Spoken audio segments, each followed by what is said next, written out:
He's not a bat, he's a man who fights crime. And we're gonna watch him fight for a minute at a time. With John and Niall, and I guess you just rhyme with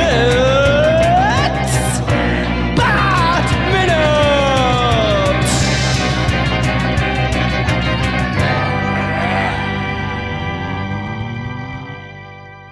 Hello, everyone, and welcome once again to the hiatus period of Bat Minute. This being the hiatus episode number 1 for Bat Minute Forever, kinda.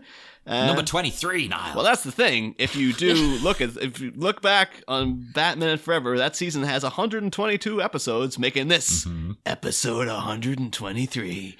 Oh my god. So if you just subtract 100. But I am one of the hosts, Niall McGowan.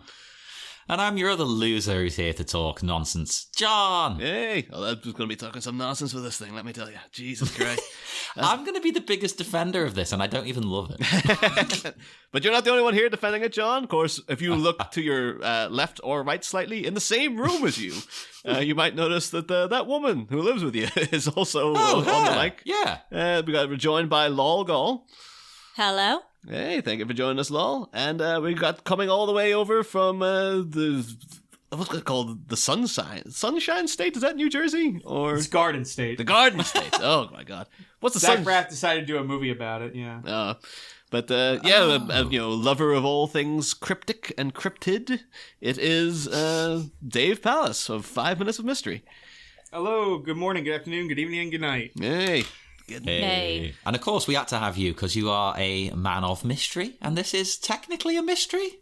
Oh, wow, what a mystery. Well, the thing is, it's a mystery if you just ignore the fact that you can predict the twist of this movie like within the first 2 minutes of it starting. I'm so glad you said that. This morning we were making breakfast and I turned to Lalo and said, I'm a sucker because I didn't see the twist coming at all, but I bet Niall did within the opening scene. Oh God, we did joke about that. We were like Niall probably said, "Oh, I knew that from second one when he sat in the van with his drink." Yeah, well, the signs are all there. The thing is, in case people haven't read the episode title, we should say that we're here to talk about the number 23.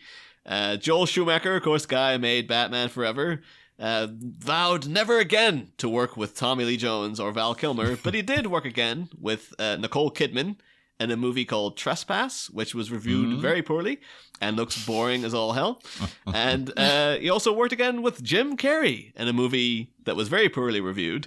And I will say, I was never bored during this. I felt many emotions while watching it.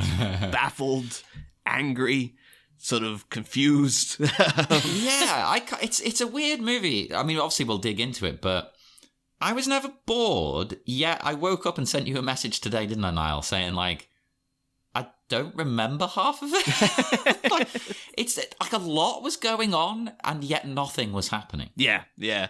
But the bizarre thing about this too is that, in mentioning to people during the week, we're doing an episode about the number 23. A lot of people are like, "Oh, I kind of remember watching that. I think I liked that movie," and it's like, "Nah, you didn't." It's one of those things you might have, because the premise seems good. On the surface level, it's like that seems like that would be a good idea for a film, and then as soon as you watch it, it's like, "No, this is terrible. This is like." All right. I want to walk you through. Here's the problem. Here is the problem. In the late '90s, two things happened that changed movies for mystery and suspense movies for the next, I will at least say, decade. And that was Fight Club and The Sixth Sense. Yep. Both those came out and everyone was like, "Oh my God, you have to have a twist and you can play up and the twist can also be your protagonist is an unreliable crazy person." And then what happened was, I remember going, to Blockbuster, probably mostly Blockbuster because it's late 90s, early 2000s, so we're still renting movies. And I just remember after post Fight Club seeing movies like The Others, and you're like, yeah. And I'm like, there's a twist here. It's one of those things you see the twist, and then, and I guess I liked the twist because I liked how they presented it. Because the medium lady was scary. So you're like, "Oh, what's that? Oh, it's a medium. She's spooky. Okay, got it. All right, it's okay. Now, and then the whole movie recontextualizes. That was okay. Secret Window, I guessed 10 minutes in. Yeah. And I was like, in this, like, he's crazy. That's all he is. And then we proceed to watch Johnny Depp go crazy. Now this I saw from the trailer. I went, oh, he wrote the book. Yeah. I just went like, I just saw the trailer. And went, oh, that's it. He wrote the book. Like that's what happened. I'm a sucker. I want to believe. Like, I don't... Right, Mulder. Yeah, I'm Mulder. I want to believe. I fall for it every time. And I like that. I think it really does strike you as like one of the most early 2000s movies that Oh my exists. God, totally. Because that is the thing. Like, because not only like the movie needs to have a twist, that twist in particular has been done. Like at this point, it's like that's just what. I think even like Secret Window, Secret Garden, or whatever, like the Johnny Depp thing, that was 2004. That's 3 years prior to this, and you could tell. Oh yeah, he's like John Turturro and Johnny Depp are the same person because that's the Fight Club twist. And even like Memento was like, oh yeah, Guy Pearce he's the guy he's looking for and stuff. Well, this reminded me very much of Memento and The Machinist. Oh, and again, The Machinist as well. This is the same. But not as good as them. But that's and it's got more that 2000s. that something happened to directors in the early 2000s where they were obsessed with putting weird filters on cameras. Where like it was in The Matrix where they had like everything looks a bit green. Fight Club has it too. And it's like, something was happening. Like, if you look at like Steven Soderbergh movies like Traffic and stuff, where it's like he's in Mexico, so now everything's orange, but he's back in Washington, so everything's blue. And I feel like they stole that from Tony Scott, though. I feel like Tony Scott was doing that in the 90s, and then people abused it into the 2000s. Yeah, and it gets really abused to death in this, where it's like not one shot is not through a filter. Like everything just looks like the sickly green color because that's what modern movies look like in the 2000s, kids. But then when there's light, the light, because of the green filter, it looks weird. Like, this whole movie looks like trash. Yes, it does. It's it's disgusting to look at, right? And I said I'm going to defend the film. I am honest. But it just looked appalling. I thought I had obtained a really bad copy or something. It's like, oh, no, this is full 1080p. Well, that was the annoying thing as well, because I don't know about everyone else, but I've watched the director's cut. And same, yeah. And in the year where we're now, like, people are petitioning for the Schumacher cut of Batman Forever, which is a pretty good movie, the fact that this got a director's cut, but Batman Forever still hasn't got one, an official one at least, is insane to me. Like, the studio were like, oh yeah, we'll re-release that with a director's cut, but like, Batman Forever, ain't no money in that. Like, what the hell? Is it an official? That's the thing. Is it an official director's cut? Like, or is this just something where the studios do the unrated cut, where it's like they add 5 extra minutes, but they don't send it rating just so they can say it's a? I guess it's one of these nonsense things, or they just, hey, we could double dip. I think it is like it's a 4 additional minutes. So I can't even tell you what the minutes are, but I'm imagining it'll probably be the more violent scenes, or like the bleeding heads that you get a couple of times. Yeah, something like that. But for me, I felt like this film was like at one point when he's going into the kind of noir, the detective, it was just trying far too hard to be like cool. Yeah. And like failing miserably. Well, it goes into like, so like the basic premise of like, you begin with Jim Carrey in his normal life, and then Virginia Madsen, Helen from Candyman, she gives him a book that she's read that just looks like it's like written like on a typewriter and it's left in a bookshop somehow. The bookshop is called A Novel Fate, and the numbers above the little board are 599. And of course, you add 9 and 9, you get 18. You add 5 to that, you get 23. It's true. The hardest thing I believe is that she said she read the whole thing, like what, in the 2 hours it took him to be late from work. Yeah. I did not understand that, because it seemed to imply that maybe she'd read it before, but she clearly hadn't read it before, and she just picked it up in that shop. That's the thing, because then we get brought in, as Jim Carrey's reading the book, we get brought into the book, and it's almost like it's trying so hard to be noirish and cool that it's almost like a spoof of noir things, where you're like, they must have known this was bad, right? Because it's like, it's so overwrought, it's so overdone, that it's like... I love those bits, though, because they're so funny. Has anyone got an explanation for the saxophone? Yeah, it's just another noir trope. And honestly, I wish that's just the movie. Like, if I was the producer and they came to me with a script, I go, what if we just make him the noir detective and that's the movie? Huh? Yeah, just throw out everything else. Let's just do Jim Carrey as a noir detective. That's a different movie. I know. Fill the scenes you've cut with him just playing the saxophone on a rooftop. But he wasn't even playing it. No. He was just holding it. I think my only two explanations for the saxophone I had is that it's either a reference to The Conversation with the Gene Hackman, where he's like an obsessive, like he's a sound engineer in that, and he goes crazy because he's obsessed with finding out this one little bit part of a conversation he's recorded. And it's a bit similar in theme, where like, a person driving himself insane over an obsession. So they might have like, Gene Hackman plays saxophone in that, so give that a little nod in this.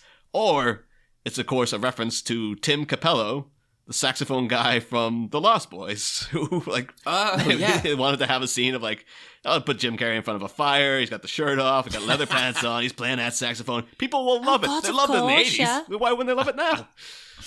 Hey, a saxophone improves everything in life. I can't believe it's the same man that made Lost Boys. Joel Schumacher's career is nothing if not eclectic. Like, it's really... But that is so brilliant. Yeah. And what a fall. Yeah. Oh, he's just up and down, the guy, constantly. Well, I think actually after... Oh, no, because he did Tigerland after Batman and Robin, so it's like it wasn't all downhill after that, but a lot of the mid-2000s output is pretty staunchly down.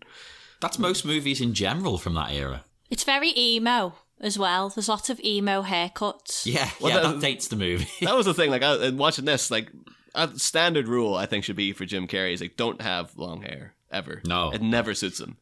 And, like, I think this particular haircut might have begun in Eternal Sunshine, where they kind of had to make him look like a bit of a sad sack. And then Carrey ended up liking it, so he's kept it. And he's got a beard now, hasn't he? He looks a bit, like, crazy these days.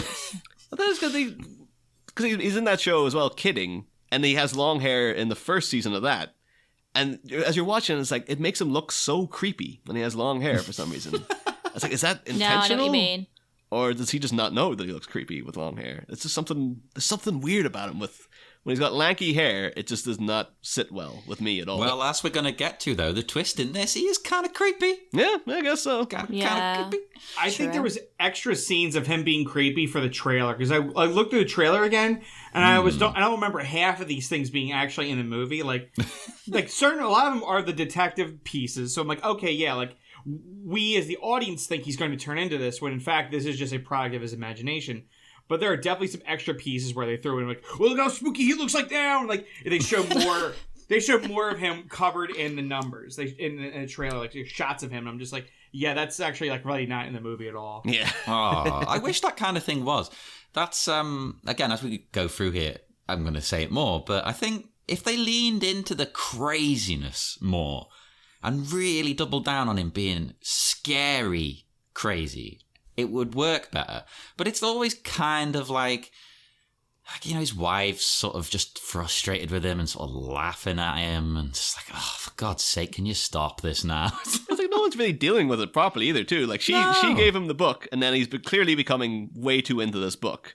And she's always like, I'll just keep reading it. It's like you just tell him, like, just put the damn book down, would you? Jesus Christ, if it's bugging you this much. And getting and drawing the son kind of into that world as well is like a bit problematic, isn't it? Yeah. Like that's not kind of questioned by the wife. She just sort of lets him draw the son into it.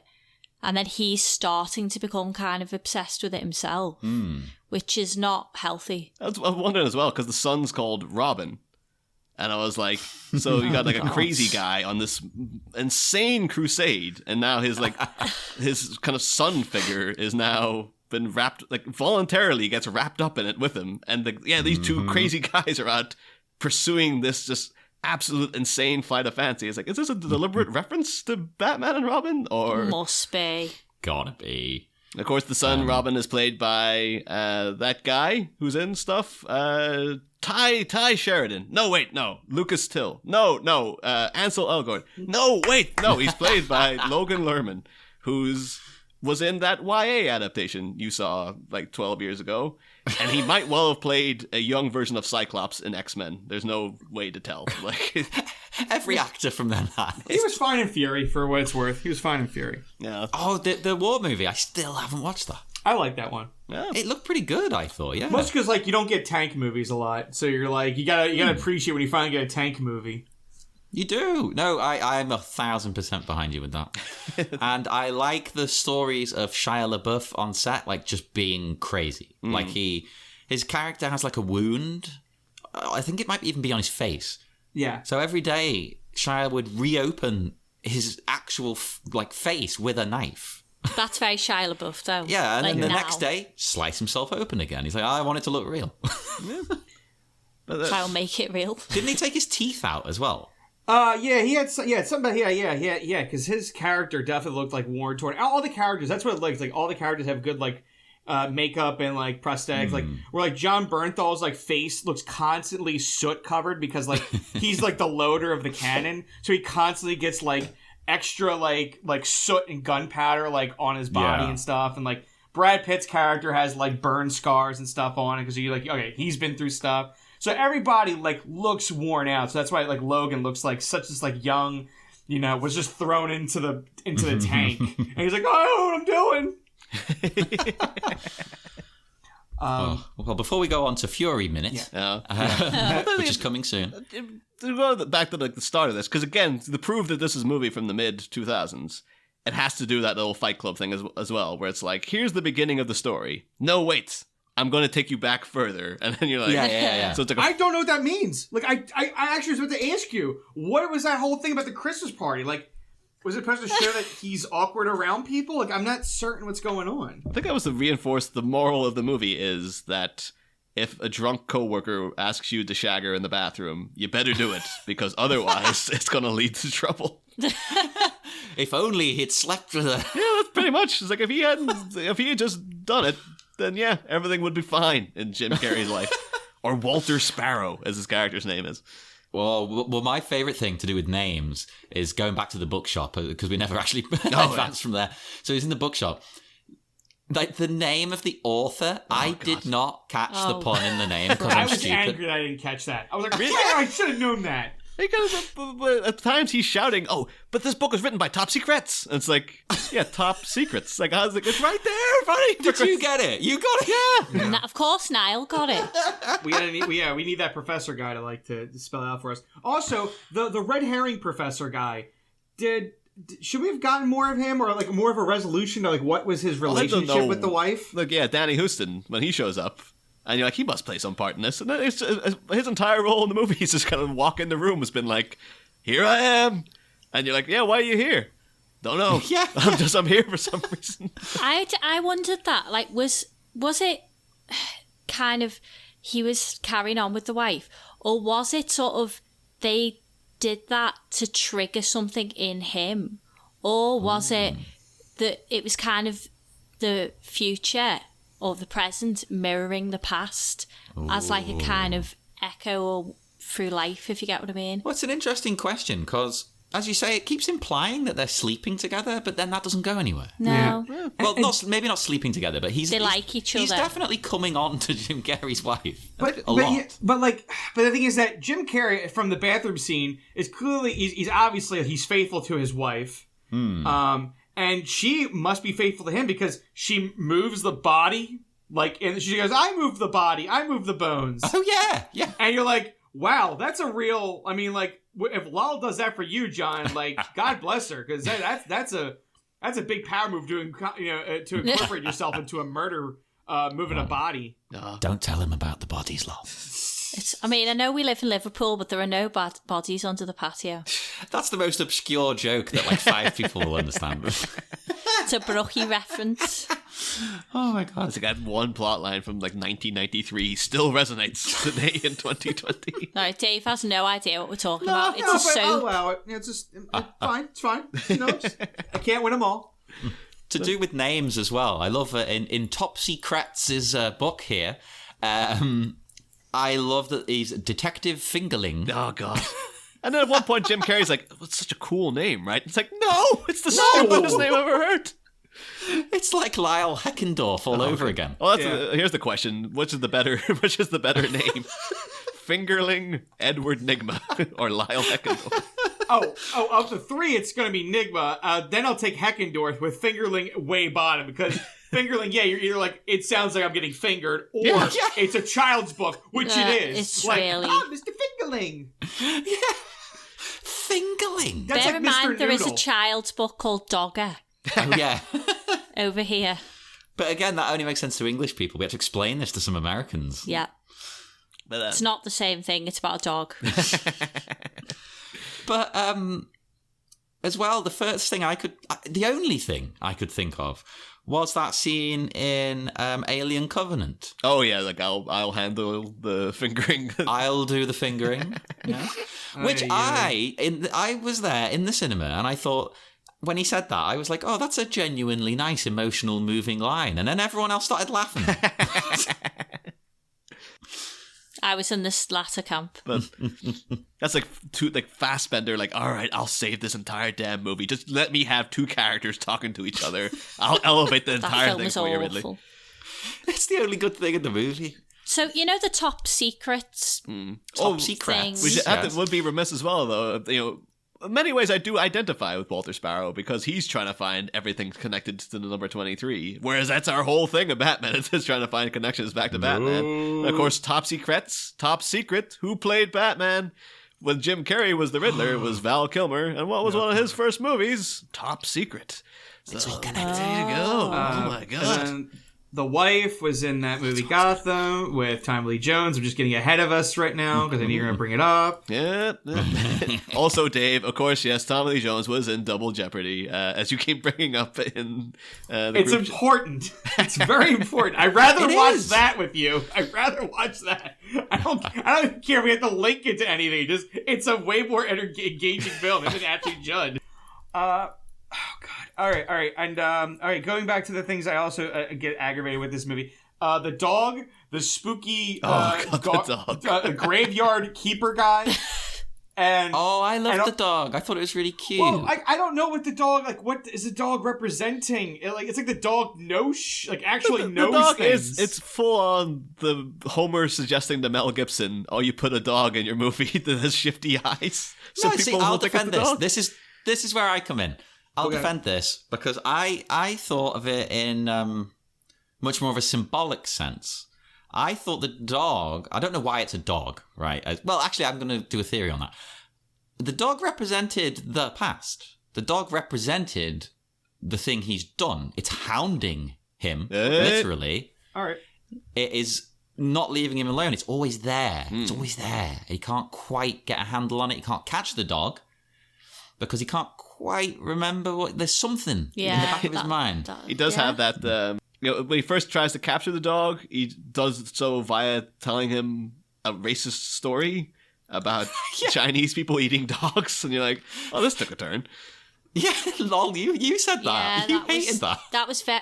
You couldn't get away with that now. Oh, but God, in no. 2007, that was probably funny or something. I don't know. I mean, he was being passive aggressive to the Chinese workers, like in the restaurant the whole time, because they're like talking to him in like broken English or not, and he's like, "Oh, it sounds great, yeah, tasty." Like he's just like he's ignoring what they're asking him to do as well. So he's past giving a shit. Yeah. He's a jerk, is what we're all trying to say. Yeah, no, he's straight up. Well, he's a jerk that like he's now past his like clock out time. So I get that. I get like the fact that you have one more case you have to do, and it's past your time. Like I've been on the phone with a customer, and you're like, oh my God, like it's been going on for 45 minutes and they haven't made an order. You're like, get off the pot or not, dude. Yeah, yeah. It's like when someone rings me, I finish at 5, and the phone will go 2 minutes to 5, and I'm like, oh, for God's sake. But with the dog as well, Ned. Because, of course, if you take the letters Ned and then you put them to numbers, their number in the alphabet, they add up to 23. But like, oh my, he's really thought about this. I wonder if it's like a personal thing, if Joel Schumacher himself has some affinity with this number. I believe him and Jim Carrey both did. Like I think that I couldn't get a lot of details on how the movie sort of came to be. But it just seems like Jim Carrey has a fascination with the number 23, as does Joel Schumacher. So, and then that's the thing. It's just one of those. It's like Batman Forever, where like that script was somehow, the massive blockbuster script was written by like two plebs who had never really done anything, and somehow they got to write the script for Batman Forever. I still don't understand how that happened. This was I reckon it was an alias, Niall, because what they were doing really was uncovering the conspiracy. But this is the debut script by someone called Fernley Phillips, who's only done one other thing called You Want Me to Kill Him, and it's much in a Prince fashion. U is the letter U, and the 2 is, the number 2. Thing is, if you go then, U is the 21st letter of the alphabet, and of course you add 2 onto that, you get 23. Yeah, and of course U2, the band, did the soundtrack to Batman Forever. What the hell is going on in this goddamn thing? Oh my god, we're all, it's real. Jesus Christ. Do you think that, do you think it was just like Joel Schumacher ghostwriting? Like, do you think that's what it was? I think, probably maybe they took the idea and then they're like, oh, we'll just, like, him and Jim Carrey sat down and, like, spitballed a load of crap. And maybe one of them wanted to do, like, a detective noir story. And then the other one was like, no, we can do it, but it's like a middle-aged man trying to sort through things in his life. And I was like, no, wow, we joined the two of them together. And I'm like, there you go. I think a lot of the stuff with, like, when it goes into the book and you get, Detective Fingerling, because this is 2 years after Sin City, a lot of it felt very much like we're trying to do Sin City as well. Yeah, but crap. Yeah. Crap Sin City. Because you have the Suicide Blonde, which is just like Goldie. Oh, her hair was like spun gold. It's like all this voiceover, Jim Carrey with his hair swept back, which just makes him look like... he's trying to sound like cool and tough. Yeah. You don't, Jim. And he slicks back the hair too. You're just like, oh, there's Count Olaf. Like, there he is. He just appeared out of nowhere. And he looked like... What did we say he looked like in the Fingerling outfit? You said your game that you play, that Disco. Oh, I thought he looked a bit like the guy in Disco Elysium if you make him shave, which I didn't do. He also had a kind of Jack Torrance thing going on. Yes, that was it. Yeah. That's like, it's not really looks shot. like him in some shots. Maybe that's what inspired, because that was one of the famous deep fakes that's on YouTube, is someone's put Jim Carrey on Jack Nicholson's body in The Shining. It could be they watched the number 23 and they're like, oh my god, I think you could totally transplant his face on. I can see it.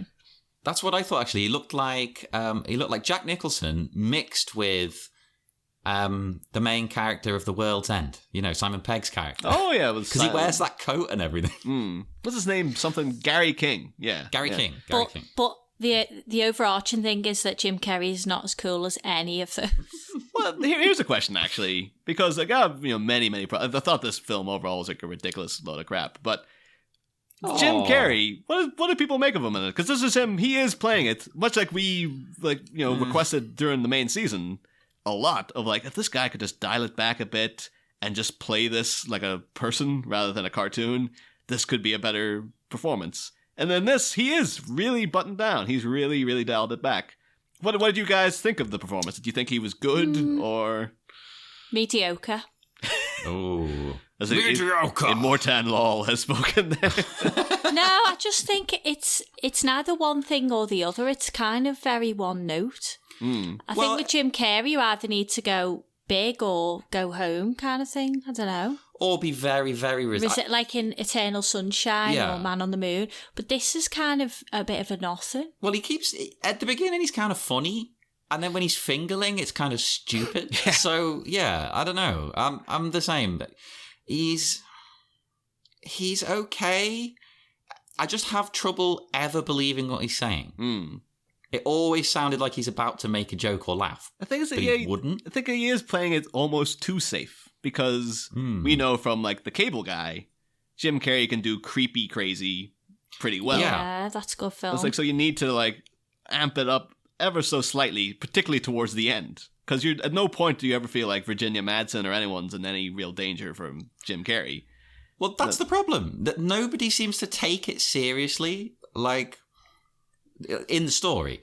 The family, she doesn't care. She's just, whatever. You're just being weird. Stop it. It's never that serious. And he's acting it that way as well. I think that doesn't help. I think because a lot of it is how do you take it seriously? Because at one point he's like, oh, then the numbers started coming after me. And it's like, you know how you stop that?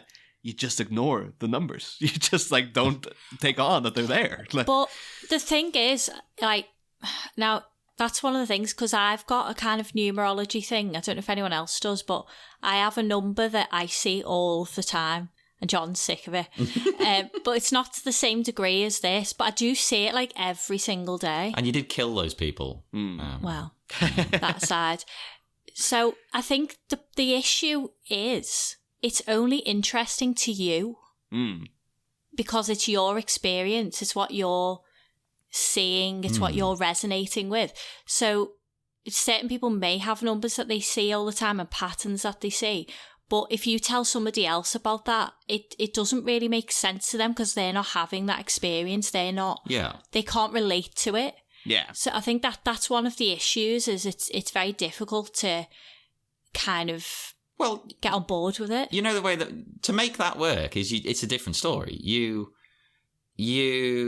make it more about the conspiracy and more about shady goings on behind the scenes. Whereas this never goes that way because the shady person is him. Yeah. So it's That's true. There's nobody tricking him. And it does go a little bit into the mythology. You've got some haven't you? But first, Dave, did you like his acting? Because I can imagine you did not. It's hard because I have so many problems with just the setting, the time, and the writing. Like they're a family. They have a 16-year-old son. So this family's existed for at least 16 years. I don't feel it.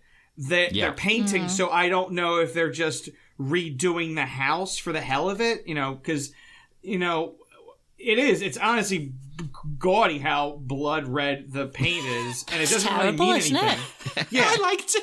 It's very streaky. Honestly, I actually did when I was the first room I voluntarily painted myself.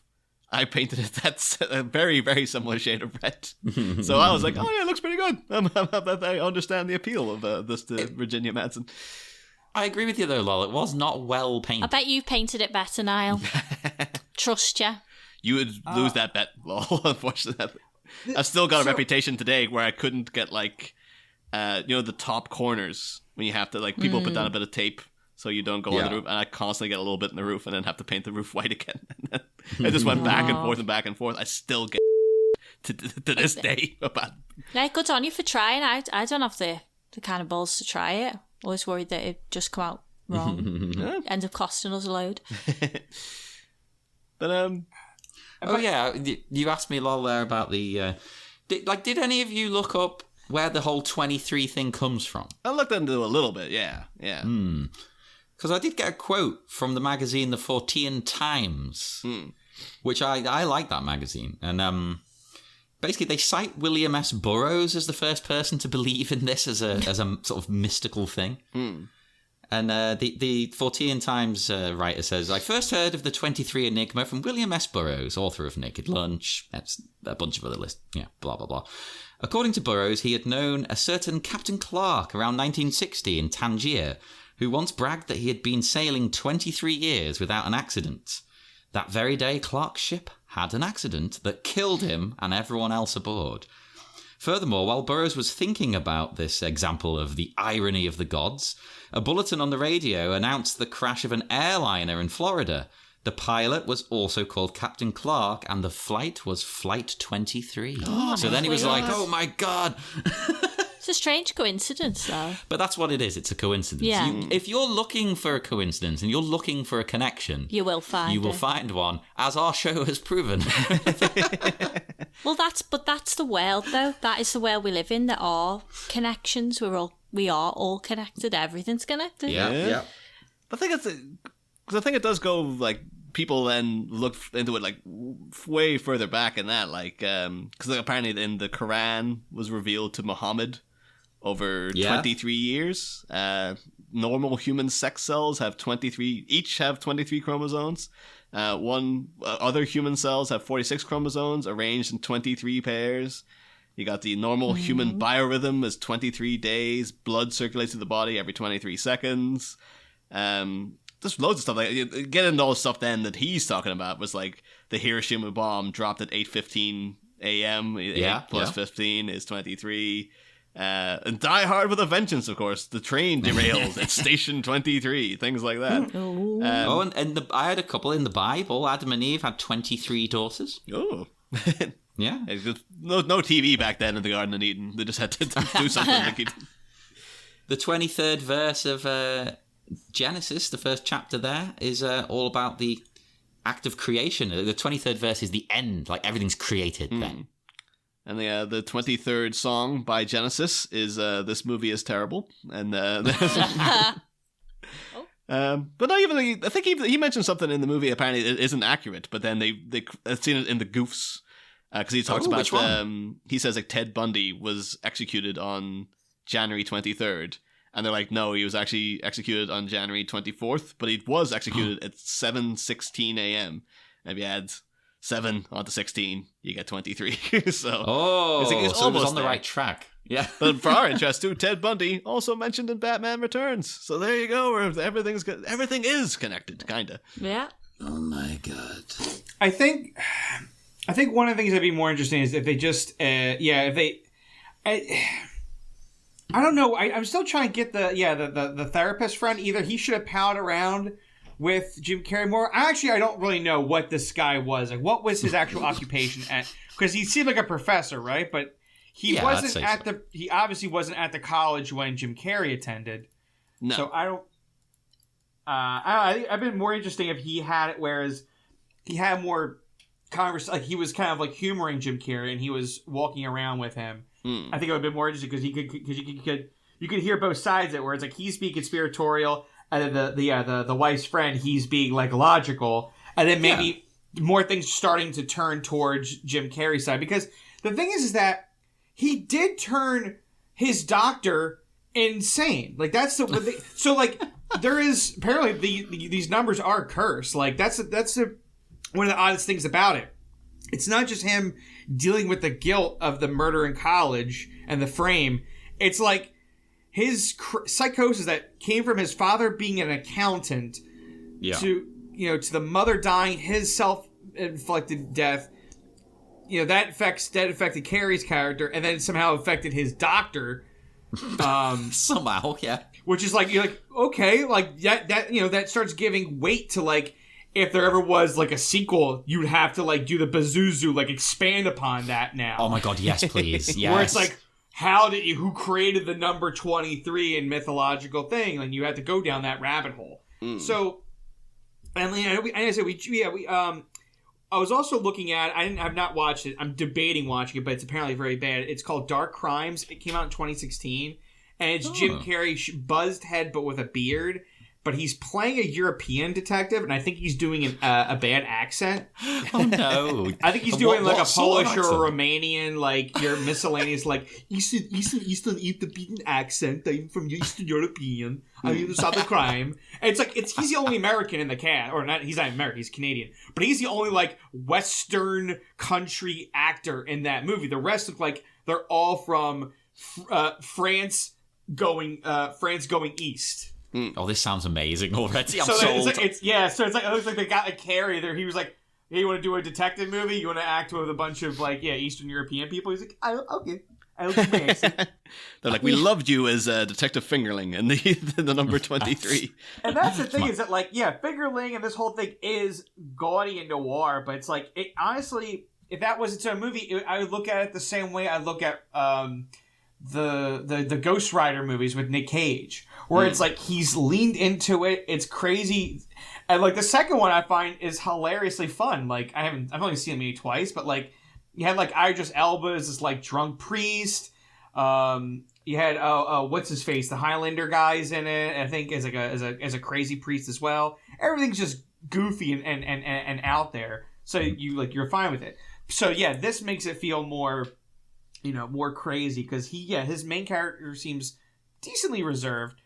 I feel like they tried to make the hotel like really like a important plot thing, but like the old guy with the red, like he was there when I saw it, like it wasn't enough to try to. Also, that guy, that random old guy sitting there, that's Bob Zamuda.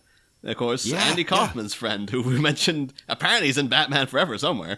And, popped up paid by Paul Giamatti and Man on the Moon. So him and Jim Carrey, I guess, are, like, tight at this point. Yeah, they're good friends, obviously. But yeah, there is a weird emphasis on that hotel, because they had the whole thing, like, the sign is broken, so it says King Edward Hell and stuff like that. And you're like, oh, it must be something about this place. What's going on? And then, like, well, there's 2 scenes of people ripping off wallpaper to reveal writing underneath. And the first one, I was howling at, because it was just like, what? Jesus Christ. It's in the book when the suicide blonde, Goldie, she tears down all the stuff she has up on her walls, and she's just like going on about the number 23, and then I had to write down what she said, because I was like, what the hell is this? She's like, pink is my favorite color. You know what pink is? Red 27, white 65, 65 plus 27 equals 92. Pink has 4 letters. 92 divided by 4 is 23. Jeez. It's like, this is my point. If you so convoluted. If you want to make it work, if you want to see that number, you will find any convoluted load of nonsense to get there. Like, that's stupid. And the thing is, if that was in the reality, quote unquote, section of the movie, you would be like, yeah, now they're reaching. But because it's in the fiction noir story, you're like, that's just stupid. Like, why? Surely you could have come up with a better friggin' concoction to get the number 23 in than that. No, I've seen people do stuff like this in real life, so it doesn't surprise me. All these conspiracy videos on YouTube do this kind of nonsense. Although I should say Suicide Blonde, played by a woman called Lynn Collins, who was Silver Fox in X-Men Origins Wolverine, which also starred Danny Huston, who is the mysterious doctor guy who's wandering around in the movie.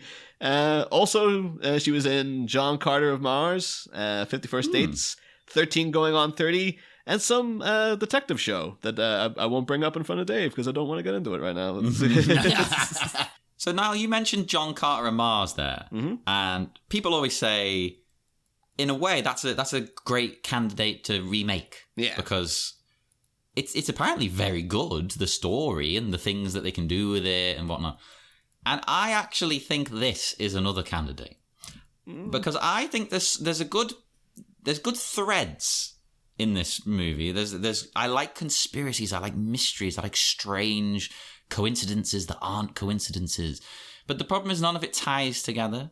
It's like they go halfway on each point and then switch to something else. Nothing's taken to the logical conclusion. He doesn't go crazy enough, as we said. The Fingerling stuff is just kind of confusing at first. And even when you find out it's the same guy, you're like, oh, okay. What? So he wrote a book instead of a suicide note? It's about like O.J. Simpson, I guess. Yeah. Here's how I did it. But just call me O.J. Fingerling. The thing is, he's got a record, like, at that asylum we learned in the third act. Like, he has a... So, like, I thought, like, looking back now, like, I thought the wife's friend was going to bring that up. I don't know, something more about because this professor went away for a murder he didn't commit, true. But he also did, like, have sex with one of his students, so, like, he's not clean either, But again, that doesn't... For some reason, that's not an interesting story. That should be an interesting point of the film. It's weird. It's like, it feels as if this movie... It's not even that long a movie. It's like, 100 minutes at most? Yeah. And I feel like 97, I think, yeah. Like, the plot doesn't actually start until about an hour in. Like, there's a lot of setup, and like, he's reading this book. Okay. Things are plodding along. Suicide Blonde. Okay, blah, blah, blah, blah. And it's about minute 60. He's like, I think Suicide Blonde's a real person, and we have to find the killer. Top Secrets is the killer. And you're like, oh, that's what the film's about? Like, I thought it was just like, it was going to be like a kind of meandering descent into madness from here, instead of like, oh no, he's actually out looking for somebody. And, at that point, you think that's when you really need people to step in and be like, no. Well, that's the thing. Yeah, that's where if I was writing a movie like this, that's where people would step in and say no. Like, you've now read a book and you think that the book is real. That is completely insane. You need to. Yeah, but what it should be is someone is in on it. Maybe that professor, he knows a lot more than he's letting on. That's what I would do. Because he indicates he knows a little bit, but that's it. It never goes anywhere. Apparently that was the beginning of John Nash, the beautiful mind, Russell Crowe, John Nash. Yeah. That was the beginning of his mental breakdown, was that he saw a picture of Pope John the 23rd, and he was convinced it was a picture of him. Because he's like, my favorite number is 23, and he's Pope John the 23rd, so that's me. And that's when people are like, I think John Nash might be insane. So if you had like, more reaction like that, where like everyone's like, okay, now you've gone off the rails. But everyone's still sort of like Danny Houston showing up in his suits, just like, oh come on, buddy. You just calm down a little bit. And Virginia Madsen is just like, just finish the book and you'll be fine. It's like, get the book away from him, for Christ's sake. Throw the damn thing on fire or something. We've been talking about this on the Patreon show with The Long Halloween. Yeah. They keep just letting Calendar Man do his thing. It's like, you don't do that with a mental patient. Like, don't let Calendar Man have access to calendars and a pen. It did also remind me of The Long Halloween a little bit, in that we've said like, oh, they're constantly having to have something to do with the number 2 every issue, where it's like, oh, you know, a man can't lead a double life, and like constantly alluding to Two-Face that's going to show up. And this was, it's the same kind of thing. It was like, we have to find ways to put the number 23 in here somewhere. Like, just, there you go. I think, actually, even in the opening shot, apparently, like I think it says like Animal Transportation Center on the side of the van. That's 23 letters. And I did notice. That's clever, though. Actually, with that one, I was like, oh, maybe, Joel Schumacher does have an eye for these things, because the symbol of the Animal Control Center is like a dog with a cat inside it. So it's like he is 2 people. The animals are inside each other. Like Topsy Kretz is inside. Walter like I think it's a dog, a cat, and like a bird or a bunny or something are inside each other. And that's like, so yeah, Walter Sparrow is Topsy Kretz, who is Fingerling. So they're all inside the one being. So that's why that's the symbol on his van. It's like, okay, yeah, that's clever. I'll give you that, Joel Schumacher. But it's just that everything set up to get to that little visual motif is stupid. So I actually weirdly think it would hold up better a second time, because you're going to be looking for this kind of stuff more. I don't know if I ever will watch it again, but I think a second time might do it favors. Well, you never know. I got nothing against Rona Mitra, but she looked like a 30-year-old woman playing a college student. Yeah. And you're like, I don't, it's like, they should have made a young girl so we, it makes it, all right, she's young. Jim Carrey's trying to play himself 15 years younger. No, so I never got that impression. It confused me. It's like, I'm a full-grown woman and we're having a relationship, and like with my professor, I'm just like I don't believe this is taking place in the 90s and he's like, 15 years younger. I'm not believing it. No, I didn't once believe it. That's what threw me off in the plot. I said I was going to defend this movie. Here's me slating it again. I didn't mind it. It was fine. But that bit, I didn't get the vibe. It was a flashback at any point for a long time. I was like, so he's having an affair? Yeah. Like, what's going on? I was very confused. Like, he looks the same. I think I've become very sensitive to it now that I am 33 at the moment. And now I've started like looking at people in movies and what ages they are to see like, am I as old as that yet? And so with Jim Carrey coming in, at one point he says Fingerling is 32. And I was like, wow. No, he's not. No way, he is not 32. And then Jim Carrey's playing himself at 23. And you're like, nah, you're clearly a man and you're mid to late 40s, Jim. Like, you ain't tricking anybody with your cool haircut and your t-shirts and whatnot. Like, dude, you look like a man in his 40s. Just get over it. Like, yeah. There's also just no, like, because, all right, so the asylum was shut down sometime, at some point, because it's abandoned. I don't know. There's just so much, like, there's no, like, if this is just a town that just exists. I don't know. I feel like that was a lot in the movies in the 2000s where, like, they don't tell you what the town is. You don't know the makeup of the town. There's just places. They just go to places. And you're like, I have to assume it's in the town. It doesn't really help. I don't know. For me, it doesn't really help a mystery when you just don't really know how things are connected. Also, fine. If we're just going to get, we're getting to the end. That bus is just like, sorry, man, I got to drive 40 down this road. I'm sorry. I'm going to have to hit you. That was insane.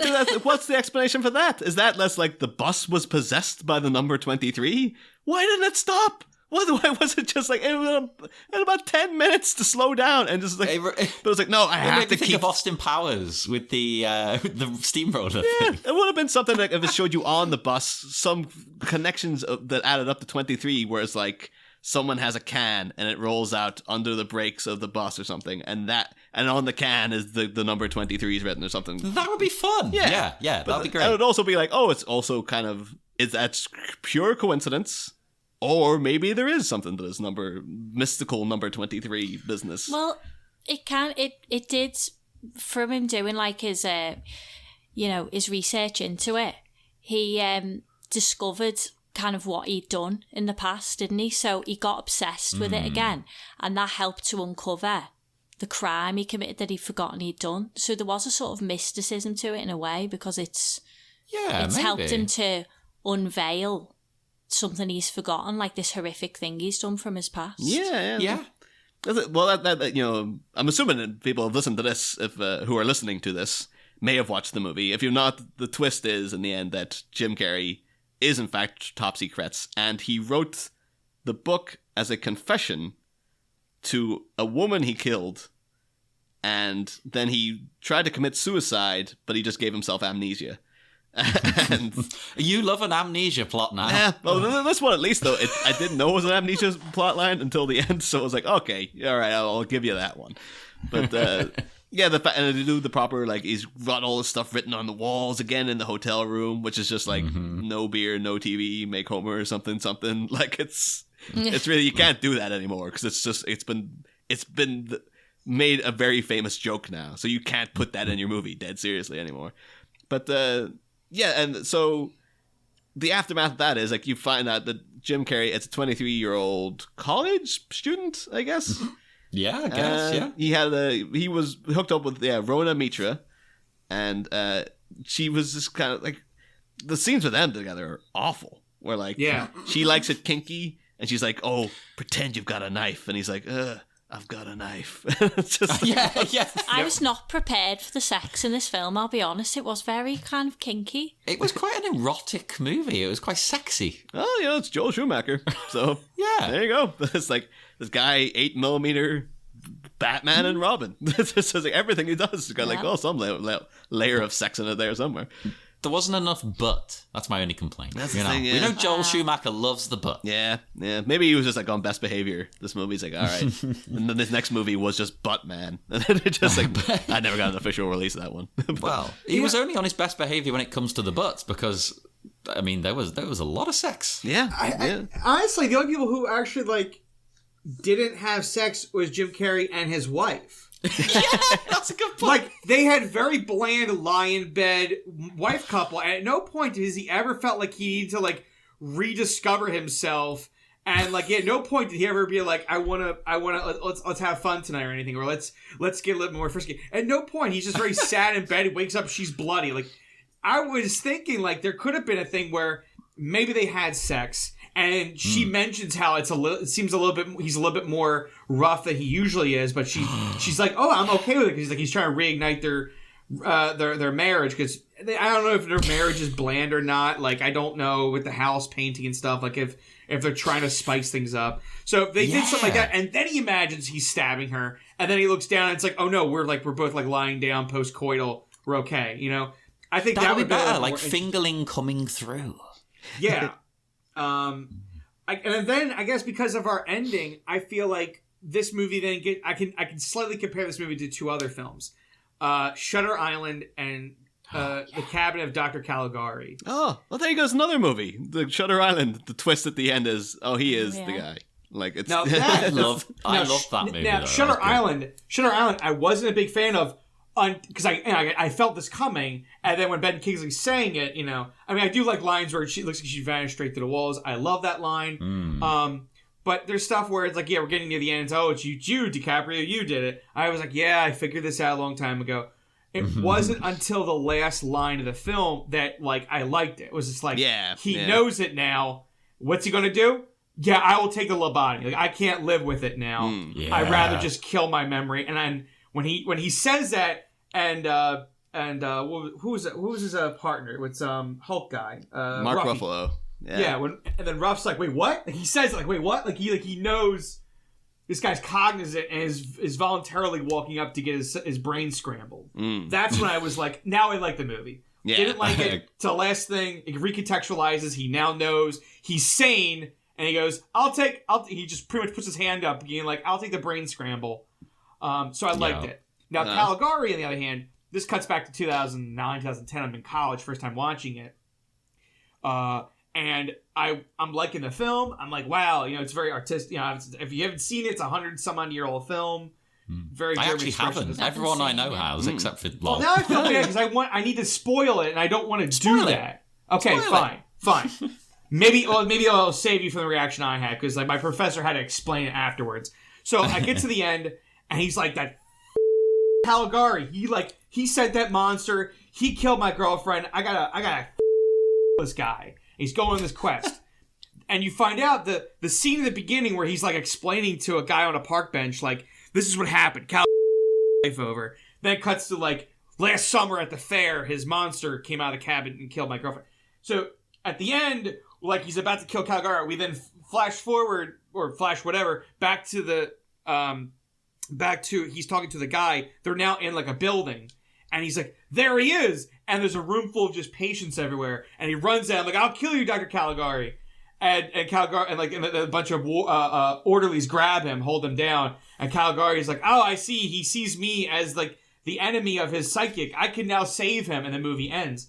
I remember I stood up, went, and I went to the bathroom to cool down because I was livid. I was livid because of that ending. And I walked back and I'm like, I'm sorry. I was like, I can't deal with this. And he's like, the movie's 100 years old. I'm like, I know, but in context, in the last 10 years, I've seen so many movies where a protagonist is crazy and that's the ending, and it's just been aggravating me ever since Fight Club. I've seen it, and I know this movie's 100 years old, but the context of I've been seeing this for the last 10 years, I'm tired of it. And the fact that I was with this movie for so long for them to twist it. And the professor's like, sit down, I'm going to tell you the history. Sit down. He goes, sit down. And he goes, originally, those bookends were not in the movie. The movie was just the fair, the monster. He tries to go after Caligari. And he says, but it was after World War I, and the government did not like people questioning authority. So they went to the director and told him to recontextualize it. He wouldn't. So the government did and refilmed the bookends. Oh my God. Recontextualize it so the authority knew how to solve the proletariat problem. Oh, that's crazy. And I was like, thank you. I was like, I feel so much better now because knowing that the movie made sense, and then they had to all of a sudden, by the way, I'm in an asylum. It's the same thing when I couldn't at the same time, it's about 2004, I'm reading Catcher in the Rye. And I'm like, why is Holden in a hospital? Everything seems fine. Oh no, he's crazy. I was like, what, did he get hit by a bus or something? Why is he in the hospital? And oh no, he's crazy. I was like, well, what's it say about me? Because I was like, I mean, yeah, sure, he wanted to shoot that pimp, but we've all had crazy thoughts about shooting some guy who beat us up. Yeah, we've all had what if I shot the bully? Wouldn't that have been cool? Or what if my ex-girlfriend came back and we made out? Wouldn't that have been cool? We've all had those thoughts. So I'd be like, wait, why is Holden in the mental asylum? So it was just for just my entire, growing up, my hormonal years of just seeing movies where you can't trust the protagonist. The protagonist is crazy. Everything you see, everything's a lie. It was all a dream. Nothing is real. Yeah. And that eating at me. I'm being I need a movie where A to B happens. Guy needs a goal and he completes the goal, or he learns why he shouldn't complete the goal. I needed that circle, not this bullshit. Well, as much as I love movies that are where you can't trust the protagonist and it's a dream, I like that. I like David Lynch, obviously. But I had the same reaction to Lost Highway. Lol, you'll remember this. Yeah, I like that film. You love it, don't you? And I enjoyed it until the end, when it reveals what's going on. And I was like, wait, that's it? I was like, God damn it, I've wasted 2 hours. I'm not saying I don't want twists. I'm not saying I don't want these things, but it's all about moderation. It just felt like life was giving me the same story for 10 years, whether it be coincidence or just, as is. It just felt like Sixth Sense and Fight Club set up modern movies. I'm reading older books that came out years ago. And I'm watching, a 100-year-old film. Just all it seemed to happen in a 10-year span. I was just tired of it. Well, it would be remiss as well if we didn't mention the whole Cabinet of Dr. Caligari things. That character of Dr. Caligari. Of course, people who listen to Batman Returns will know he was the influence for Danny DeVito's version of the Penguin. A little short, That fat makes guy sense. with like massive, long stovepipe hat and stuff. Yeah. I hate to tell you too, Dave. I know it's a while before you get to the end of 5 Minutes of Mystery, but the twist of Mystery Man is that Mr. Furious is in fact Casanova Frankenstein the whole time. Oh my God! It doesn't overtly tell you, but it's in. If you read between the lines, it's right there.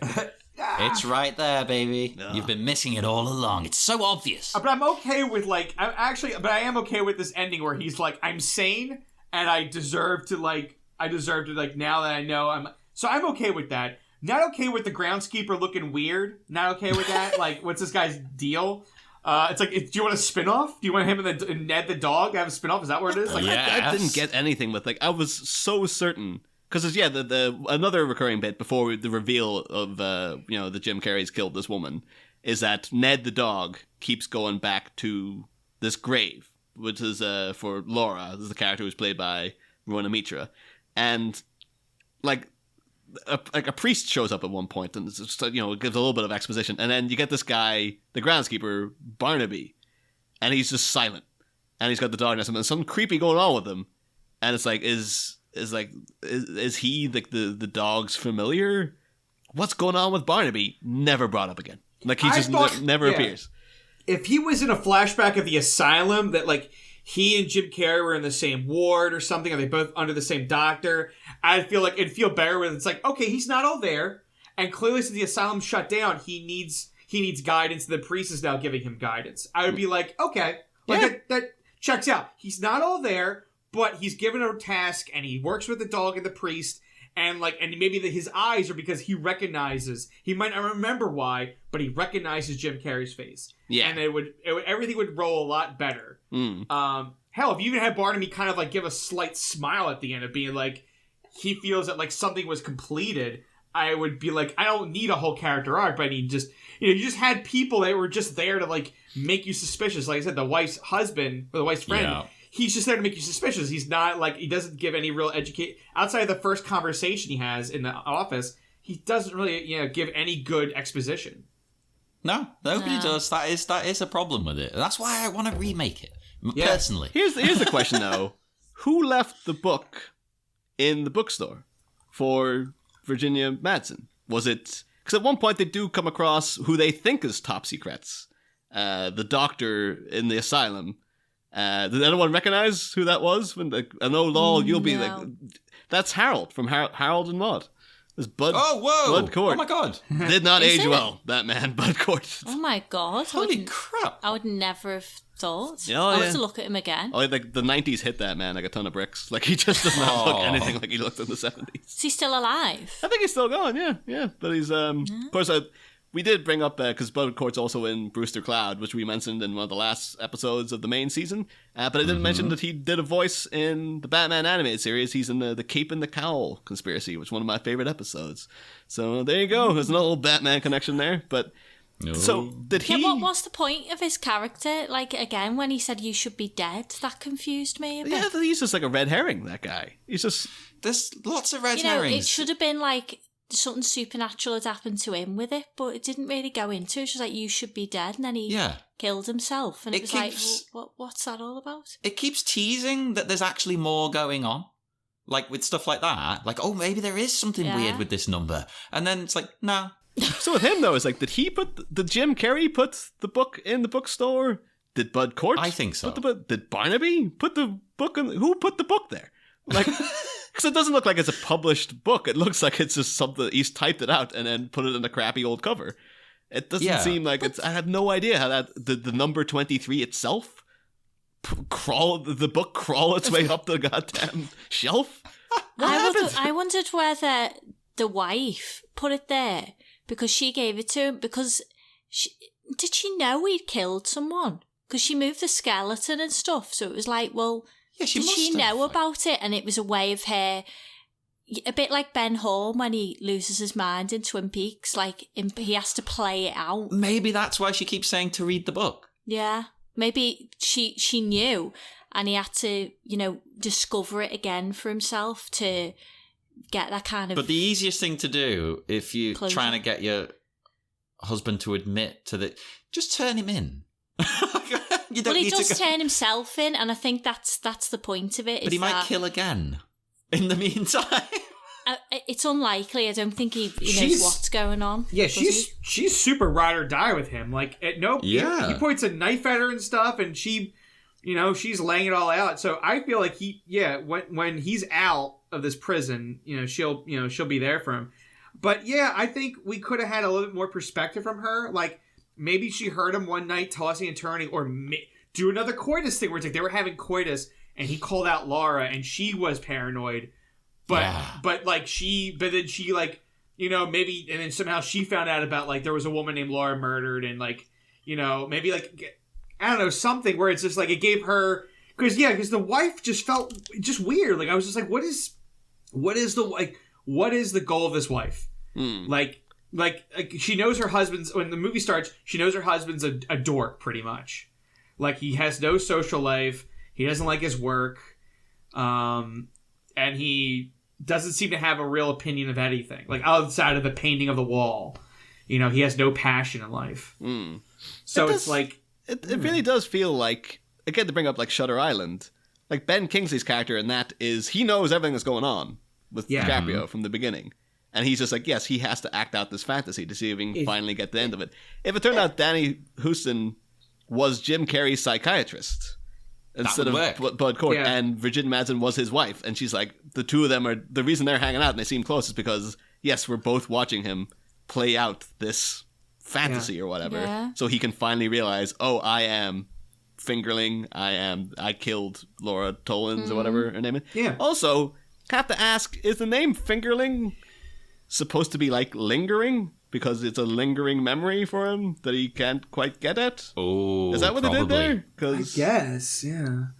Because the fact that it's a penguin doesn't really mean much. Like if it was an elephant, I'd make sense, because elephants are all about, like, memory or something, right? Elephants don't forget. Yeah. But I don't know what a penguin really represents. Like, it's just like, what, you couldn't get Mr. Popper's penguins, so you're like you couldn't get the rights for it yet. You couldn't get the rights for it. We're going to cover that soon, people. Yeah, you couldn't get the rights to that, so, like, I don't know, we'll just call it a different name.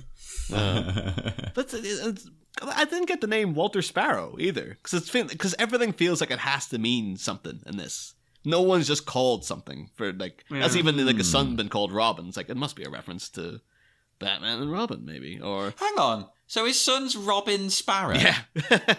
God, oh my God. That's awful. Yeah. That is shocking. But it's like, I couldn't get, like, is Walter Sparrow is like a sparrow in, like, the big encyclopedia of birds? Is that, like, the 23rd species of birds? Like, why sparrow? What's that about? Like, yeah, I'm looking them up now.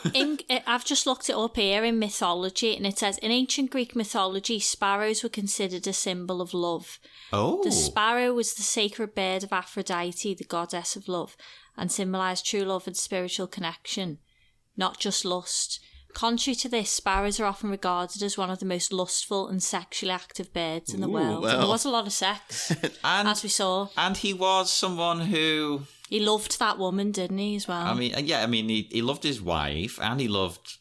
Laura. In a way, he loved someone too much, where he killed them. Well, that's what it is. It's like he loved her too much, but it's like she purposely tried to aggravate him, or like she wanted to break off. It's like, did she want to break off the relationship, or did she be like, oh, I'm still open.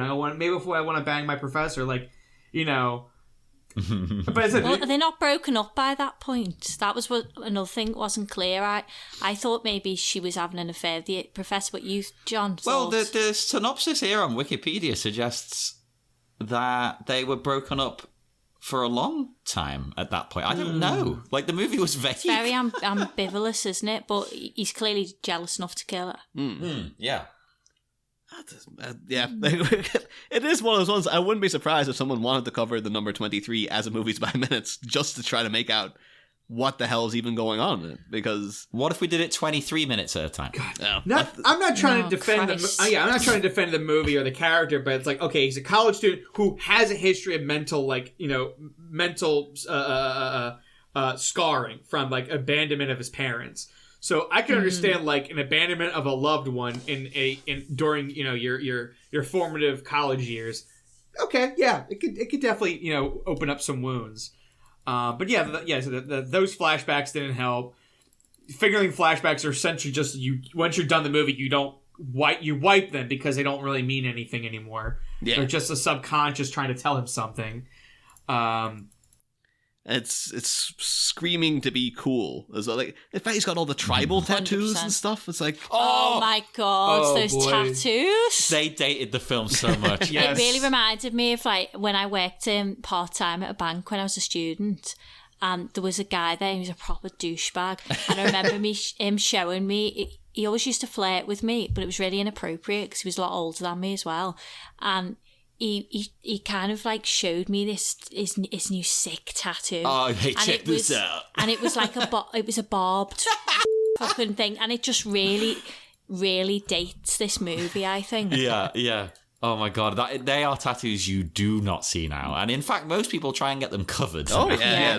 Not surprising. I know people that are like, they're maybe a little bit older than me, about 10 years older, and I remember when I was like 10 or something, and they're like in their 20s or late teens, they got a barbed wire tattoo like on their arm. Yeah. But it's like up on their shoulder, so like you never see it anymore, obviously. But yeah, it's like it reminds me of a Zach Bagans tattoo. Yeah, Ghost Adventure. This always makes me think of Joe from S Club 7. Like, that's back in the day, like in S Club 7, you see the videos, Joe had the barbed wire tattoo around her arm. It's like, oh, she must be like the bad girl. Well, I haven't thought about that in a while. Niall, that's not something I ever would have expected you to say. Hey, that's just like, S Club 7 were everywhere back in the day. They always wore freaking tank tops. You saw that tattoo all the time. So like that wrapped itself around my brain like barbed wire. It's like, oh yeah, Joe with the barbed wire tattoo. Amazing. And didn't Faith in Buffy have not a barbed wire? Yeah, here you go, a tribal tattoo. I've looked her up. Yeah. She had a really bad tribal tattoo that looks like the wrestler Goldberg has on his arm. Yeah. I think he may also have barbed wire. It's probably like a bit culturally appropriative now, isn't it? Oh, I'd say so, yeah. I imagine nowadays it would be very frowned upon. But although, actually, is this called like a tribal tattoo? That's a bit sort of reductive, isn't it? And isn't it weird how they were the biggest thing ever for like 5 years and then they just disappeared? Bit like emo. I have a feeling that Tom Hardy has one as well. You remember they had those pictures of Tom Hardy's old MySpace page came out? Oh, they were great. I think he has a lot of them. Like, I guess now they're all covered up by makeup when he's playing people in movies. Look at my tattoo. It is edgy, isn't it? Although, talking about Faith and Buffy, can't not mention the Buffy cameo in the middle of this. Friggin' Tom Lenk showing up for like one scene. Yeah. Where you're just like, oh, there's Andrew from Buffy. Oh, he's gone. Oh, but he's just like, and he's also got terrible hair in it. Like, it's that mid 2000s point of like, I guess it was post that 70s show. So sort of like people wanted to look like Ashton Kutcher in that. So they had like, it's a slightly 70s bobbish kind of thing, but it just looks bad. And then it's like hairsprayed rigid. So it's like, it doesn't look like a 70s haircut. It looks like you've done that and then turned it into a helmet and then fastened it to your head. So it does not, like Andrew in Buffy looks fine when you see him because he's just got like a normal crew cut or whatever. And then you see him in this and it's like, what the hell is that crap on your head, man? What is going on? Like, Jesus Christ. Oh. I think Jim Carrey's got the best hair in The Mask. Well, I can't remember what he looks like in that. It's like quite shortish, isn't it? He suits it. Okay. No, but his best hairdo, as problematic as this movie is Ace Ventura. I think Ace Ventura is a very enviable haircut to me. Like, because it's like, look how thick it is. Look at that mighty quiff. My God, it's glorious. Beautiful. Is that all his own hair? Do you think he's got some pieces in it? He has got quite a good head of hair, I don't know, actually. I genuinely don't know. I don't think he has any he's not going to be a bald man. I don't think so. I don't see any. Like I said, like his head is shaved in this Dark Crimes movie, but you could tell like it's all the follicles and what have you. They're there. They're ready to like sprout. So he's got to shave that thing 3 times a day. Oh yeah. I did note in I think very towards the end of Batman Forever, I was going through like the IMDb again to see like, oh, did we miss anything? And in the goofs section, or like continuity section, whatever, I was wondering, I wonder if this person's listened to the show. Because we always complained about, like, Edward Nygma's hair makes no sense in this movie. It's long when you first meet him, then it's got into the Riddler flat top, then it's into, like, it kind of looks like Jim Carrey in The Mask. Like, that kind of like, oh yeah, the brown, brunette kind of slick side parting kind of thing. Then at the end, he's got the flat top again, and then at the end of the movie, he's got the big, it's supposed to be carved into a question mark, like that kind of thing. And like, what the hell's going on with this guy's hair? And I remember in the continuity section, someone was like, clearly this is supposed to be wigs that he's wearing and stuff. And I was like, is this some Clearly. asshat who's listened to the show? He's like, these I'm going to go and type this. Clearly it's a goddamn wig in at least some of the scenes. It's like, but which scenes? What's his actual hair like? What the hell are we supposed to be looking at here? Well, he's a riddle. He's an enigma. You don't know what he actually looks like. Oh, it was really weird the other day too. This is a bit too much of a side tangent, but because people are like, they'll analyze everything that's on the internet now. So the big thing, it must have been a kick in the balls for Matt Reeves, is that in that Batman trailer, there are ciphers in the card that are like, in the movie are probably going to be like, Batman has to uncover these Zodiac-ish kind of ciphers. And within 2 days, someone on the internet had figured out exactly what it said. And they were like, I think the riddle is, what does a liar do when he's dead? And the answer is, he lies still. And it's like, that's Riddler stuff. Blah, blah, blah. But then you get that little line of dialogue from Paul Dano, or what we all like, I guess, is it Paul Dano? Is that the Riddler and stuff? Yeah. But you hear him, and he's got those things, if you are justice, please. And you're like, it doesn't sound like Paul Dano. And now on YouTube, someone's done like, I've altered the audio and put it up a little spike. And then you hear that audio again, and it sounds exactly like Paul Dano, where it's just like, what is the price for your blind eye? It's like, there he is. That's the Paul Dano I know. Well, the Riddler should speak through like a device, I think, because he's meant to be an enigma. Like, you don't know who it is. You don't. Like, I think that's the best way to do it. It's a mystery. You should bring him back like the villain in Police Academy 6. Jesus, like the silhouette behind the screen. I was like, who is the Riddler and stuff. Well, I guess now he's just got duct tape wrapped around his head the entire time for whatever reason. Well, I like Killy Murph. He had a speaker in the Scarecrow mask. So yeah, that's true. Yeah. And then Bruce Wayne. I'm surprised Bruce Wayne didn't hear that and be like, I should do that in my mask. And he's like, no, I'm dedicated to this voice now. Even though it's ruining my throat. I'm going to go even worse with it. Yeah, nobody would blame, I think, any Batman actor if they were like, look, can we steal the Mission Impossible 2 barcode chip thing across the neck? Like, can we steal that? Like if it's a proprietary thing, we'll pay the license, because just so we can have the voice be modulated. Or think of the Batfleck is. He has got a little. You can hear like an electronic buzz to his voice, which is like, they should all have that. Yeah, this should just be standard. Like, it's just like, he's got a little voice. If you want to go friggin' full hog with it, it's a voice modulator that makes him sound like Kevin Conroy, and everybody would be happy if it's just Batman to sound like the guy from the cartoon now. Acted by Robert Pattinson, but voiced by him. Yeah, it's like everyone's like, you know what? Best of both worlds. Why not? Let's just get it going. Holy crap, I'm down. Do you know, today, as of recording now, we discovered that it's Batman Day. What does that mean? Don't know. Okay. Everyone needs to go and listen to Bat Minute. It's 9/19. What does that mean to Batman? Like, was his parents murdered at 9/19? Like, is it? Are we going dark in Crime Alley? Is it the release of the first ever comic? I don't know. This is numerology now, isn't it? You know, if you could add at 9 and 19 and then subtract 6, that equals 23. Do any of you have like numbers though that follow you around? Like, this serious question now. I do not. I have a favourite number.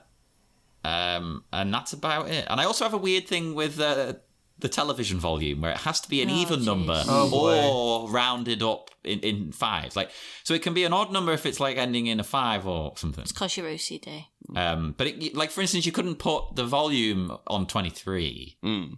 You can have 22, 24, or 25. I think I've got a very mild like trichadelphobia, where it's like if I see the number 13, like if I'm about to get up and do something and I notice it's 13 minutes past the hour, I'll be like, oh, wait a minute. So it's not the 13, like, just in case. But weirdly enough, like a guy we all know went through a brief period of just crazy coincidence. Gareth Patterson, a couple of years back. I remember bumping into, not bumping into him, I went to visit him. And he was just mentioned to someone else who was in the house. They're like, oh, is that thing still happening? And he's like, yeah. I'm like, what are you talking about? Like, what thing? What's happening? And he's like, every time I look at the clock, it's always double of the same digits. So I'll look at it and it'll be like, like a digital clock. It's 19 minutes past 7 in the evening. I'll always look over and it'll say 19. And like things like that. And I was like, what the hell? He's just like, I don't know what it is, but it's every time I've looked at the clock the past couple of weeks, it keeps happening over and over and over again. And I was just like, get the hell out of here. Like, what, like, look at the clock right now. And he looked over, and it was 21 minutes past 9 p.m. And I was just like, I was like, what? He's like, I don't know what. And Gav's very stoic. He's very like straight faced about everything. But it was the first time I seen him where he's just like, this is freaking me out, man. I don't know what it is, but it's getting on my nerves, A common one is 11:11. A lot of people I know have a kind of thing with that. Yeah. That's seen as if you believe in, numerology, it's a higher number. It's like an angelic number. Oh, see, that's cool. See, I thought maybe with this being, the number 23, I thought maybe there's like a numerology thing about that number. And there is, but nothing that ties into the movie, is there? So. There was something about it's related to a goddess that's the goddess of chaos. Yeah, it's the Discordia. There's a whole... Discordianism, which is I think it's like a philosophy based around very lackluster gaming service that's on you get on your laptop instead of no. Discordianism. I actually got a little screenshot of a thing here about it. It says it's a self-declared religion based on the premise that discord and chaos are the building blocks of life. For Discordianists.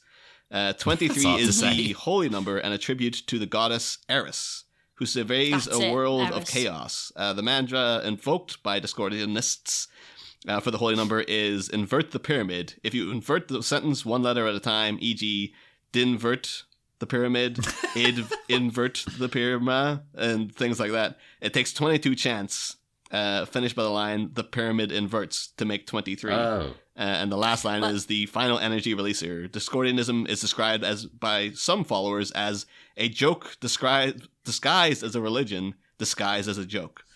Okay. That's a bit like I'm a follower of a joke kind of religion as well. The Church of the Subgenius, who believe in devolution, which is where Devo get their name, because they are members of the Church of the Subgenius. Yeah.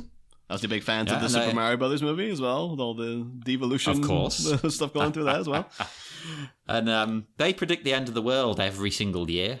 And they have a big party. It's like, this is the end of the world. And then when it doesn't happen, they're just like, oh, yeah, no, we got it wrong. It's next year. It's just an excuse to have a party, basically. I need to use the restroom, I guess. And I'm also horribly hungry. So I want to... I got to bug out. But... I understand the Casanova's Park. That's good. Casanova, Frankenstein's a good bit. One thing I will say though, if people, you watch this but you want more, I would say, John, I would consider soft, like a remake of it, like the same idea, would be Enemy by Denis Villeneuve with Jake Jill. Oh, okay. Because that's a movie. Kind of similar. Up front, I will only tell you that movie. The whole film is like it's all cerebral. Like, don't take the city as a city. The city represents his mind. And like that's like the first kernel I'll give you. Like that's a free one, but the rest of the movie is a lot about him dealing with his own thoughts and and like you're gonna see a lot of spiders, you're gonna see a lot of imagery like that, but it's just him like dealing with his subconscious. So I think that would be if you watch that, you'll be like, oh yes, like this is how you do this type of a guy's dealing with his past and his own mind. And he's trying to piece it all together. Hell yeah! So I will say that. Well, so would you recommend people watch this? Everybody. I'm torn. I think it's fine. I didn't hate it. I was never bored. But at the same time, it didn't excite me. It was okay. Same. Really, I wouldn't really recommend it to people because I don't want people to think this is the sort of film I think is good. No, I agree with her. I would recommend it as like if you want to put on a stupid movie for the background. There are some scenes in it that I thought were howlingly funny, like the whole pink bit, the bit as well where he's playing chicken with the dog, where he's about to run over Ned the dog, and like in my head I'm getting the like the last action music kicking in. It's like, here we go. And he's about to run over a goddamn dog. And then he just stops in front of it. And you're like, what is with this dog? What the hell is going on in this goddamn movie? It's ridiculous. Oh God! Well, do check it out though, people. Maybe then, because that sold me on it, like me on watching it again. Just Niall doing that. Should we head off into the dark night? Yeah, well, why not? I think we said why not? A final note I will say to end the number 23 on is that if you Google this movie, you'll get three the top, the ratings that it has a 6 on IMDb, 8% on Rotten Tomatoes, and 4 out of 5 on Amazon. And if you put 4 plus 5, it equals 9. You plus 8, it equals 17. You plus 6, it's number 23. Oh my God! God damn it. Fine. That's so perfect. Fine. That's crazy. Oh my God! I mean, I was about to ask for people's plugs, but my mind's blown. Oh my God! Dave, you're going to have to plug it. You're going to have to do it yourself. I can't even introduce you plugging. Hey, I've been at this game. 5minutesofmystery.com. I'm talking about the film, the 1999 superhero comedy ensemble Mystery Men. Now, that's a fun film to watch. Hell Guarantee you. And Lal, do you have anything to plug? I know you're kind of you've started some new Instagram thing. I've got 3 Instagram accounts now, Whoa. which is very confusing for people. But if you like mystical things, then you can follow my witchy account with my new witch name, Hegemony Foxheart, on Instagram. Cool. I'll link to that. And that's it really. Yeah, and everyone knows where to find us. We're on all the usual Facebook, Instagram, all that nonsense. Come buy a t-shirt on TeePublic. And something I always forget to ask you to do, go and rate us on iTunes. Give us a review. Because we haven't had a review in ages, because nobody seems to use iTunes or whatever they call Apple Podcasts. Nobody uses any of this crap anymore. We've had some emails, some nice feedback. Oh yeah, no, we get loads of downloads, but nobody goes on iTunes and is like, I'm going to leave a review. You get plenty of downloads. Yeah. You do get the occasional email as well, where you're just like, but it happens once every 7 months, where you're like, what the hell? There's an email. What's going on? Yeah, I never promote the email. In fact, yeah, email us. Yeah. I don't even remember the email. Is it just Batminute? It's Batminute89@gmail.com, isn't it? Yeah. I think you should do Batminute's email of the evening. Oh, we will. Partridge. If you email us, people, during the hiatus, we will read your email on air, provided it's not crazy or full of profanity. It sounds like the most boring emails ever we're going to get now. It's like, no profanity. And they're not allowed to be insane? What's the point of reading them then? Well, they can be a little bit insane, but if they're saying how they like taking photographs of you and I, Niall, through a telephoto lens... They're having a Niall and John break. Then maybe don't send it in. Maybe... Oh, no, do send it in, but I'll pass it to the authorities. That's perfectly fine. But yes, we will be back, hopefully with more exciting stuff. We will pepper in some actual good movies as well. Also mention, we'll mix it up. Just before you officially sign off, John, just a little peruse there through the cast listing of the number 23. And the guy who played the priest, Ed Lautner, he was in Jag. So I just thought you might want to get that itch scratched for you there. This Jag podcast started as a joke. Jagcast, yes. It started as a joke, and now we are inching Isn't it meant to towards be us terrible, covering Jag. It's pretty boring. Yeah. Is it like a military thing? I don't really know what it is. Military court thing, apparently. It's a naval court. Oh my Jesus. The court of the seas. It's like something I might watch. Yes. I think I in all seriousness, pitched the John, because my main concern about us doing a Jag podcast, it would end up unwieldy long every week. And it would end up saying we should keep it to maybe in honor now of the number 23, we should keep it has to be 23 minutes exactly, and we have to get everything said within those 23 minutes, and then we'd call it Bat Minutes Jag Race. And I was dead serious in that pitch, and John was just sent a little laughing emoji, and it's like, I'm serious. That was an actual pitch. Do you know what, though? There's zero way you two would be able to keep that down. Let's be real here. That ain't gonna happen. Maybe once it hits 23 minutes, it just stops. Yeah. Regardless it's literally of where we are. It's us going and it just literally stops. There's no end credits or anything. It's just boom, done. Oh my god. You need to watch Drag Race. Yeah, well, I mean, everybody does. Now Drag Race Holland is on, so you can watch that one and listen to all the hilarious Dutch accent. But before we start descending into more and more talk about Drag Race and Jag Race, we will depart. So see you again soon, losers. Woo! I don't know why you're losers. You just are. Bye. Keep your eyes out for the number 23. It's everywhere. It's coming for me. Ba-da-da, ba-da-da-da-da-da-da.